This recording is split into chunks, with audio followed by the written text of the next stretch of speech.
Hi friends, welcome back to our channel. మీరు చూస్తున్నారు Chandu Nandu blogs YouTube channel. So I'm very happy today.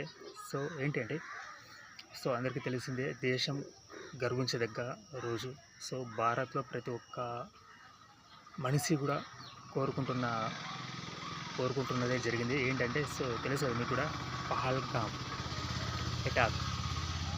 దానికి రిప్లైగా మన భారత ఆర్మీ అయితే స్టెప్ అయితే తీసుకొని ముష్కరుల్ని ఏరి పారేసుకుంటూ వచ్చిందనమాట. ఇది చాలా సంతోషకరమైన విషయం. ఓకేనా, దాడికి దాడి, చెయ్యికి చెయ్యి, కాలుకి కాలు, ప్రాణానికి ప్రాణం అన్నట్టుగా ఇండియన్ ఆర్మీ అయితే ఎక్కడా తగ్గకుండా ఎవరికి కూడా పబ్లిక్కి ఇబ్బంది కలగకుండా ప్రతి ఒక్క స్టెప్ కూడా చాలా జాగ్రత్తగా తీసుకుంటుంది. ఓకేనా, చాలామంది అనుకుంటున్నారు పాకిస్తాన్తో ఇండియా యుద్ధం చేయాలి అని.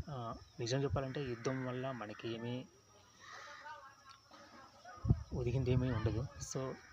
యుద్ధం చేయకపోవడమే మంచిది. ఎందుకంటే మన భారత్ ఎకనామికల్గా చాలా ముందంజలో ఉందన్నమాట. పెద్ద పెద్ద దేశాలు అంటే చైనాతో పోటీ పడే స్థాయికి మన భారత్ అయితే ఇప్పుడిప్పుడే ఎదుగుతుందన్నమాట. ఇప్పుడు మళ్ళీ యుద్ధం అంటే అది తీవ్రమైనటువంటి నష్టం వాటిల్తుంది దేశం మీద. ఓకేనా, సైనికుల పైన కానీ అండ్ మన ఆయుధ సంపత్తి పైన కానీ చాలా డ్యామేజ్ అయితే ఉంటుందన్నమాట. యుద్ధం అని ఏదో భావోద్వేగం మీద, కోపతాపాల పైన యుద్ధం అంటాం కానీ అది రెండు దేశాలకి కూడా మంచిది కదనమాట.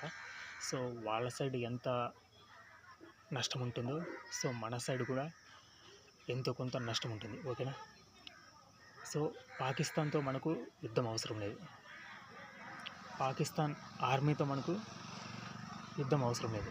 కాకపోతే వాళ్ళు ఏదైతే దాడి చేస్తారో దానికి సమాధానంగా రిప్లైగా ప్రతి దాడి కంపల్సరీ అయితే భారత్ చేయాలనేసి నేనైతే కోరుకున్నా. అది ముష్కరులు కావచ్చు. ముష్కరులు అంటే తెలుసు కదా, వాళ్ళకి వేరే పేర్లు ఉంటాయి. యూట్యూబ్ గైడ్లైన్స్ ప్రకారం కొన్ని పేర్లు వాడకూడదు. పాకిస్తాన్ ఆర్మీకైనా ఆ ముష్కరులకైనా ఇండియన్ ఆర్మీ ఖచ్చితంగా సమాధానం చెప్పాలి. యాక్షన్కి రియాక్షన్ ఖచ్చితంగా ఉంటుంది. అది చాలా తీవ్రమైనటువంటి రియాక్షన్ భారత్ వైపు నుంచి ఉండాలి. ఓకేనా, అప్పుడే మనమంటే భయపడతారు శత్రు దేశాలు. మీరేమంటారు? Please subscribe.